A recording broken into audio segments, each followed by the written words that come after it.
systems. My name is Sam. I'm working with the Sussex Digital team today, and I'll give you lots of contact information at the end as well. So if you do need any additional support, I'll give you all the contact right at the end, so where you can find everything.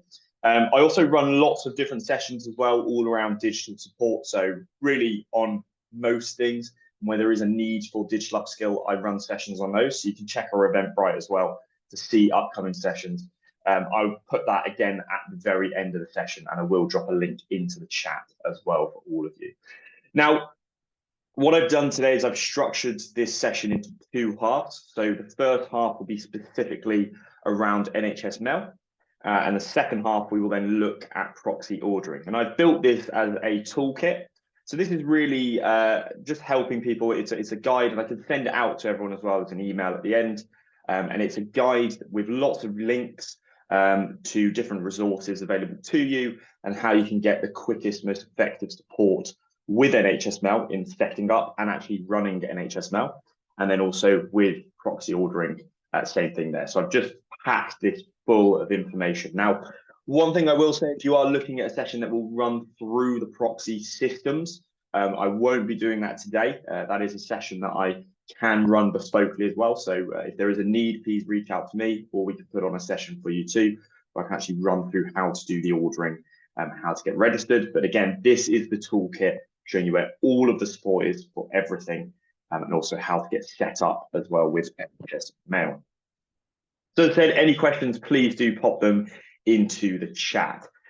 So again, just really quickly to gauge where we're at, what I usually do is I just get a taste of the audience. You can pop in the chat if you are currently using NHS Mail, or if you're not, that'd be great. So if you just go to chat to let me know if you're using it or if you're not, and then I'll gauge where we're at with that. But what I'm going to do first is I'm just going to run through how to actually sign up for NHS Mail. And the reason for that is it's one of the most requested things that I get asked. So one of the questions I get asked most is, how do I register? How do I add new people? How do I get started? My NHS Mail expired. I've moved organisation. I need NHS Mail. So really simply, I've put it on this slide. There are a few steps to follow, but it's very straightforward. So there's a few things you need to gather to start with, like your CQC location ID, CQC contact ID. So once you've got those together, and also things like ODS and where you're at with DSPT as well. Just to quickly mention, we do support with DSPT. So if you are struggling at all, or if you're going through that journey on the data security protection toolkit, you can reach out to us as well. We provide that help for free. So if you need support with that, we can go ahead and help you with that too. So you need to get a few things together. Also decide who will be the shared mailbox owner, and also get the names, mobile numbers, and email addresses for 2 to 10 staff who will have NHS Mail accounts. Now, that's where you're starting at. It'll be 10 accounts to start with. If you do need more than that, you will then need to reach out directly to the support team and then give your reason for needing it. They'll require some information from you, which you'll need to submit. I can see we've got a message in there. I need to call and sort out my password for NHS Mail. No problem at all. I can show you how we can do that as well in this session, Vicky. So we'll get onto that in a moment for you. The reason you need to get those things together is when you are setting up, you do need to submit those, and then those people will get their NHS Mail accounts to activate. So once you've got all the pieces of information together, very straightforward, you need to go ahead and fill out a questionnaire. So I will just quickly show you what that looks like. So it's on my screen right now, and I'll pop that into the chat as well for anyone who doesn't have that. And that is a questionnaire which you need to fill out to get a shared mailbox. So as you can see, prerequisite questionnaire. Do you already have an NHS Mail account? If you don't have one, you'd press no, and then you'd follow it through. So obviously it will ask then about the data security and protection toolkit. So are you approaching standards or higher? Yes, you need this to have NHS Mail. If you don't, again, we can support you with that. So once you go through, it will then ask you for the contact ID, location ID, and just fill out this questionnaire. And it's very straightforward to do. Now, once you've done it, we'll just say it can take 48 hours for them to get back through to you. So just give it a bit of time. Don't panic, especially if you're coming up to what is technically a non-working day. Even though NHS Mail, they do our gold status and they do operate 24/7, but I will touch on that in a moment. But just don't give it some time just for them to get all the information through. Now, once you actually go through the setup process, it does usually only take about an hour. Once registered, an email will be sent to all of the email addresses that you supplied with usernames and a set of instructions. So those people need to be checking their emails, and those are the emails that you submitted because they need to pick up those instructions. Get started. I would say check your junk mail, check your spam boxes, just make sure it hasn't slipped into one of those. Now, NHS Mail offers a very wide range of support. Now, they are a gold service. And what I mean by a gold service, if I just pop over here, I have put it to one of these. So gold status, NHS Mail, if we go to gold, they are operational 24 hours a day, 365 days of the year. So you can technically get through to them any day of the year at any time. Now, one thing I will say is they do have incident resolution time. So again, you do need to give it time to have these sorted. Availability and support, but the incident resolution, they will assign a severity to your problem. And then under the gold status, you can see severity 1, 4 hours, 8 hours, 10 hours, 50 hours, 140 hours. So we're looking up to 140 hours here to get the incident resolved, or at least pick up the incident. Again, you do need to be checking your emails if you have raised the ticket when NHS Mail. And again, we'll go through how to do all of that in detail for you. Now, there are a few different ways that you can support those around you and yourself with NHS Mail. Now, those are broken down into self-service. There are things you can do on self-service, like change your passwords and do a few little things there.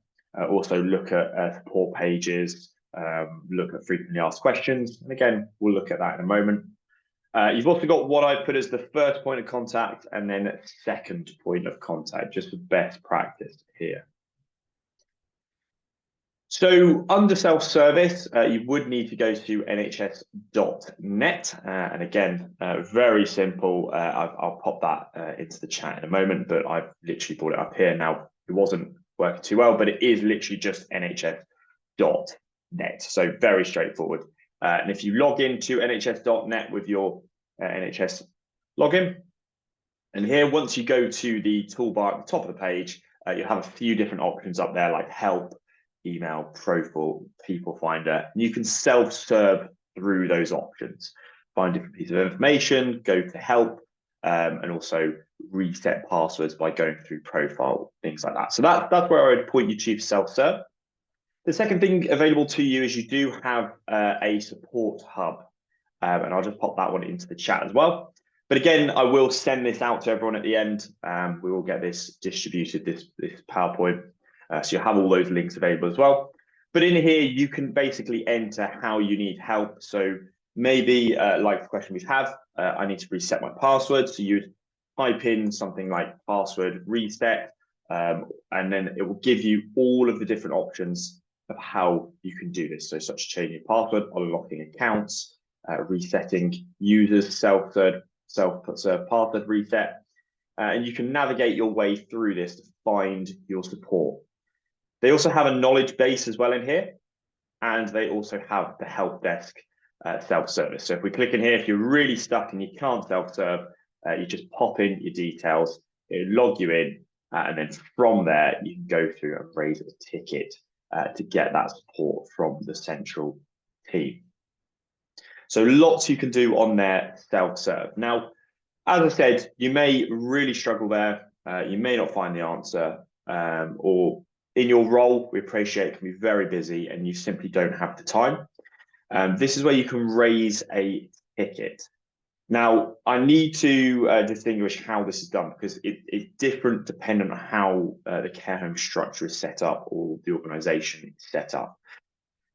Now, the first point of contact will be your local admin. Now, 99 or 95% of care homes don't have a local admin. And the reason for that is because it usually is only the very large care homes with the infrastructure in place to have someone specifically as a local admin who would then support multiple people with IT support or NHS mail support. Again, you see this from the larger organisations within NHS as well. They'll have multiple local admins, and that'll be the first point of contact. So it's always worth checking if you have a local admin. And to do that is very straightforward. All you need to do is you just need to log into the NHS mail via nhs.net. And then as soon as you're logged in, you'll see on the toolbar, there's this option that says help. You just click in there and then click my organization. And in my organization, it will display the list of local admins. Now, all you need to do is you just click on the local admin that you want. It can be any of them because they will have the ability to do a few more things than you, like add people to NHS mail or change or reset account. They can't unlock the account, and we'll get onto that in a moment. But they do have more ability there, and they can raise tickets on your behalf as well to get the additional support. So what I'd say is always check if you've got a local admin. You might go onto local admin, you might go help organization, there's no one in there. Now that's fine. If you find there's no one in there, we will then go straight to the second point of contact, which I will get onto in a moment. Now, again, just for those who do have local admin, sometimes we need to find a local admin for another organization. Maybe it's because we're moving to another organization, and it's very straightforward to do that. You just log in again, and this time on the toolbar, you click People Finder. And you just need to type the name of the organization in the search box. And again, I'll send this slide out to all of you so you can follow this step-by-step process if this does apply to you.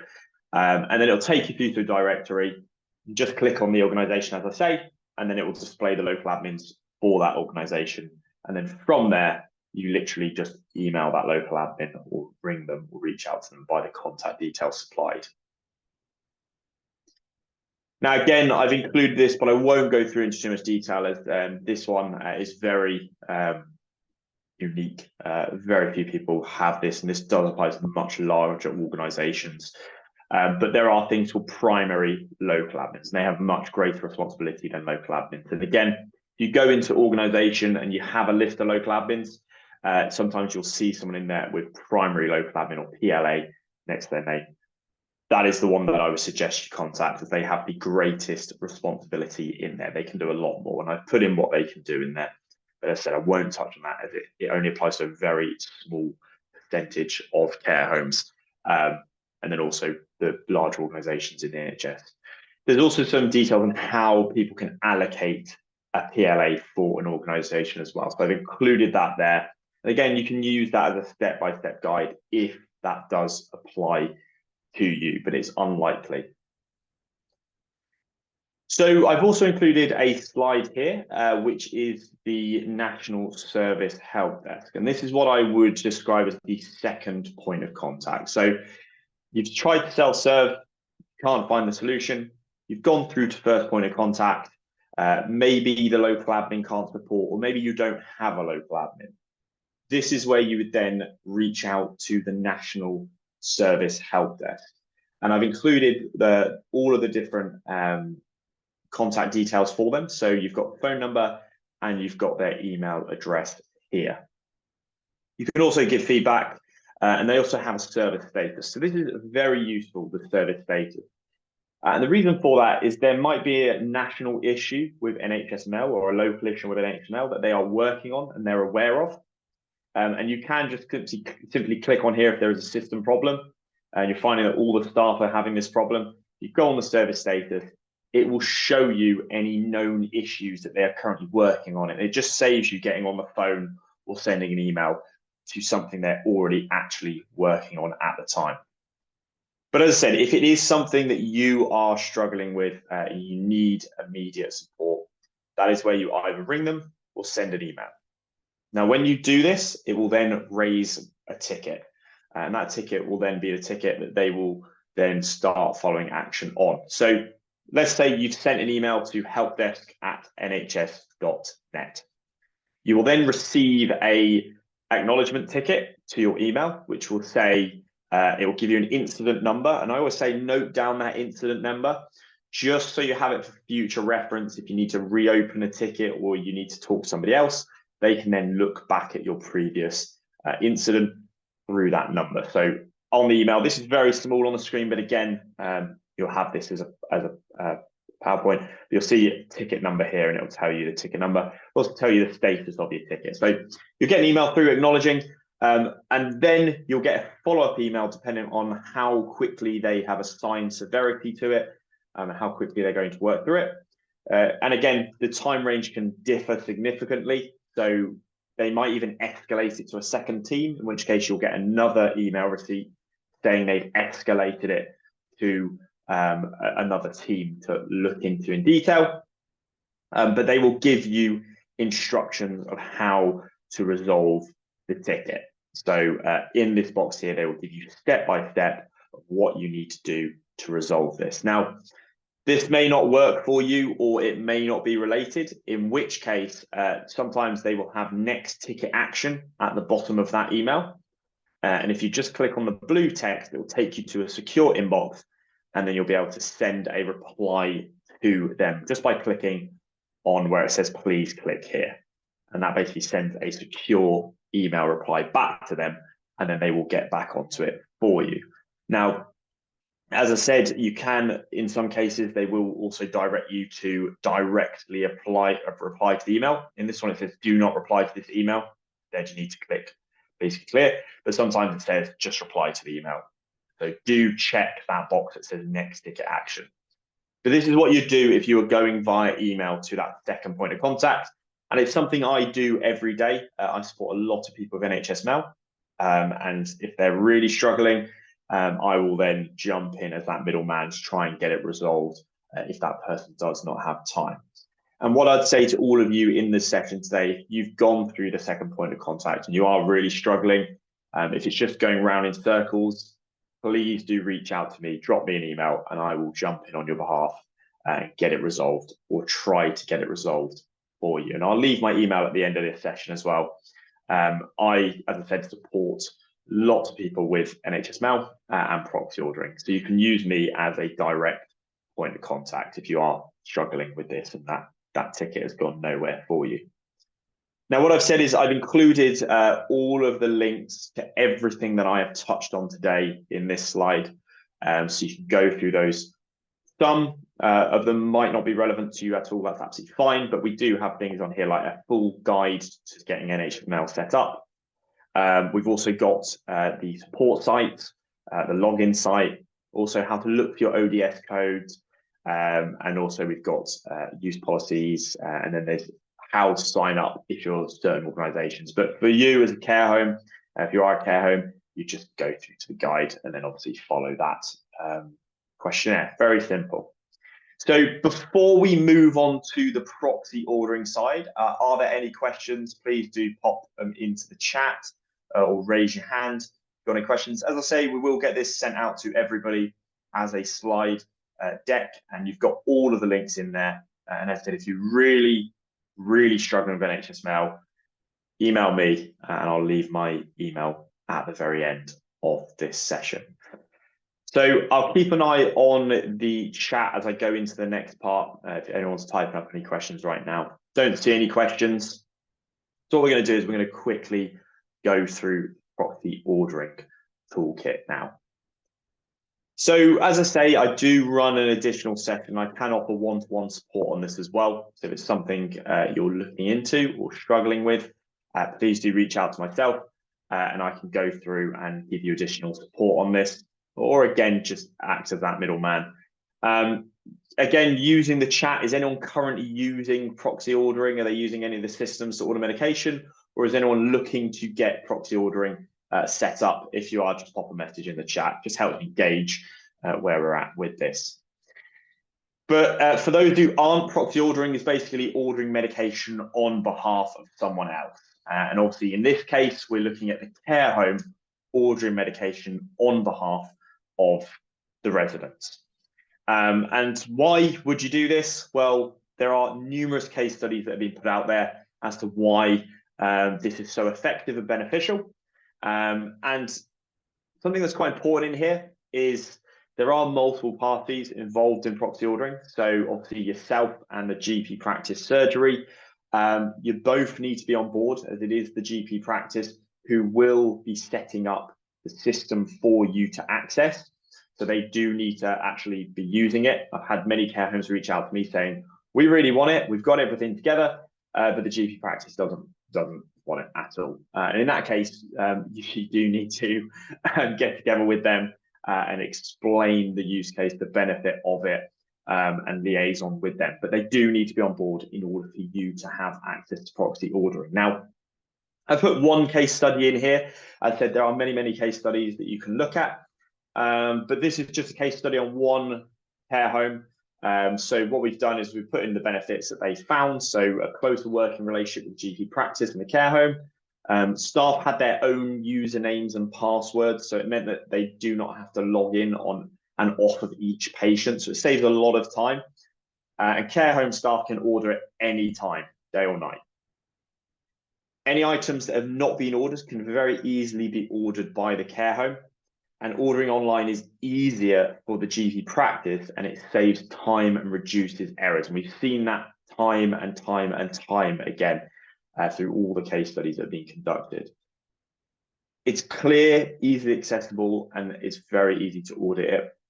And having secure email and also NHS mail as part of that, you don't have to have NHS mail to have proxy ordering. You can have a secure email on there as well. And you can look at the secure email directory on there too. I've included links to all of this in this PowerPoint.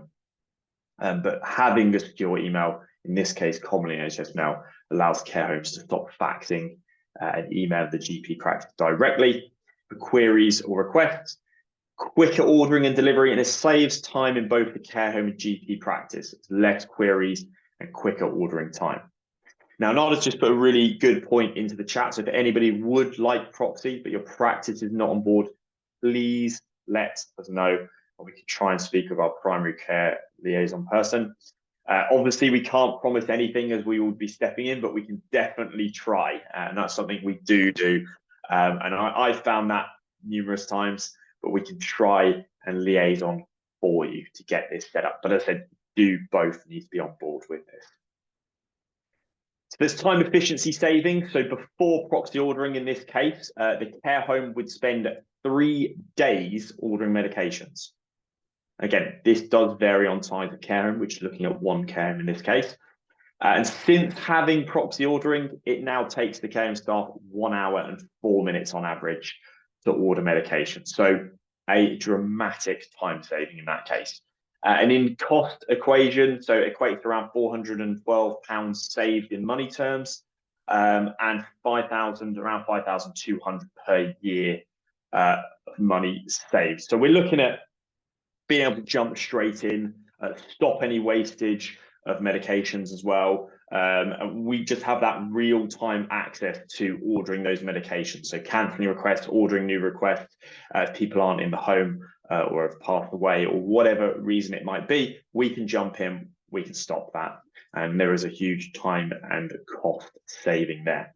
And as we put it, releases around 3 days of nursing time for the thing that's the most important for care homes that we all know, and that's taking care of the residents, just giving back that time to the residents. Again, it does vary on size of the care home.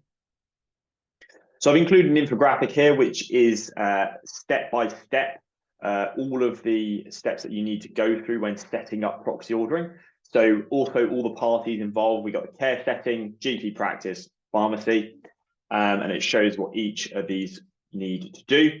So obviously step 1 is working with the GP practice to get the data sharing agreements in place. And then step 2 for the care and informing residents and family. Again, I've included the full step-by-step guide with all of the links to all of the documents, which you can just download and print off in this presentation. I've included them all at the end as well, but you can use this to follow through and see which step you are at. Now, all of the roles involved, we've obviously got the care home lead. So that is the person you will assign a lead in your care home, will do the ordering. We always recommend assigning 2 leads. And the reason for that is because that one person won't always be in the care home. They might be on annual leave, they might go off sick, they might be out for an extended period of time. That's where you need that second person to step in who knows how to do the ordering. We found that people that don't have those two people who are trained up to do that, they often revert back to the old way of doing things. GP practice will have a lead that you can liaison with. Care home staff obviously all need to be well versed in this. GPs, pharmacists, residents, and residents representatives. Very important. Obviously, you cannot have this unless the resident gives consent or the person acting on behalf of the resident gives consent. In the case that the resident does not have capacity to give consent, but they don't have any representative, it would then fall down to the manager of the care home's discretion to then fill out the form and go ahead. And there is a box that ticks that it is actually the manager of the care home who has gone ahead and done that. So step-by-step plan, I've just laid it out simply on here. So the full 10 steps to getting set up with proxy ordering. I've also included the link here to the step-by-step plan. And I'll just quickly show you what that looks like.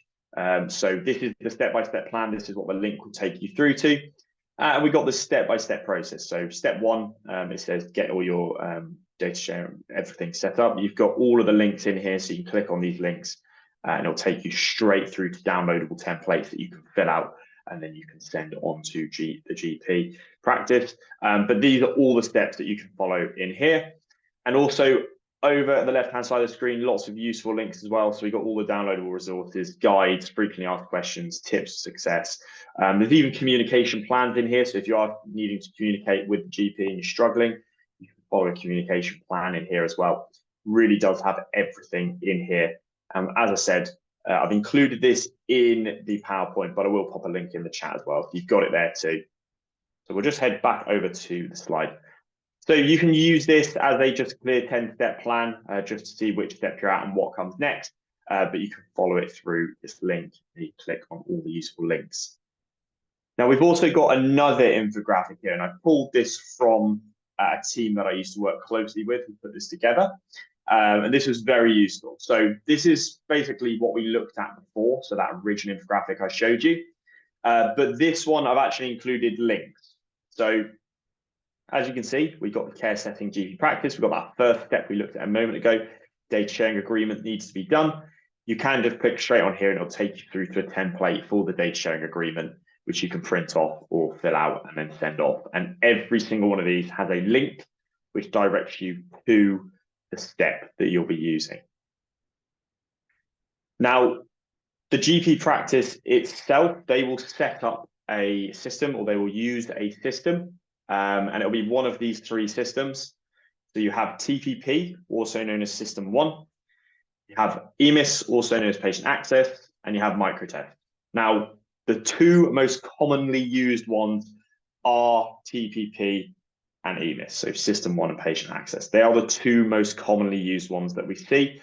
I am yet to come across one that's using Microtest, but there are out there. Again, it depends on regions, but the two commonly used ones are these two. And I do have a session that I run, and if there is a need for it, I do run a session around TPP and EMIS, which just shows you how to actually get set up and actually use the system itself. They are very simple, but what I've done in here is I've included the actual guides, how to get those set up and how to get registered on those. So the GP practice will set you up on one of these systems. I put a guide in here if you then need to know what you need to do next. So that's here, or reach out to me and I'm happy to go through it with you or even arrange a call and run through it with you as well. So again, just a really quick slide here, just highlighting the role of the care home in this. Very important to distinguish what the care home is actually doing along this process. So very quickly, care home should retain responsibility for ordering medications from the GP practice. You need to have protected time to order the medications. So it is important that you are allotting that so you aren't forgetting and it isn't getting missed. And also just to check the medications that are getting delivered to the care homes, allow some protected time there. I said it before, have those two members of staff trained up. Staff members involved in direct care resident. You need to talk to the residents and their representatives, brief other care home staff about the changes and what they mean and what they will need to do. So again, on that 10-step process, there is a step which is all around informing residents or representatives, and they've also included templates in there too that you can literally just click on. I've also put them at the end of this presentation. I've put in big capital letters at the bottom there, GP practice will set up proxy access accounts for the care home staff, and they will link these to each named resident's GP record. You will not be doing that, they do that.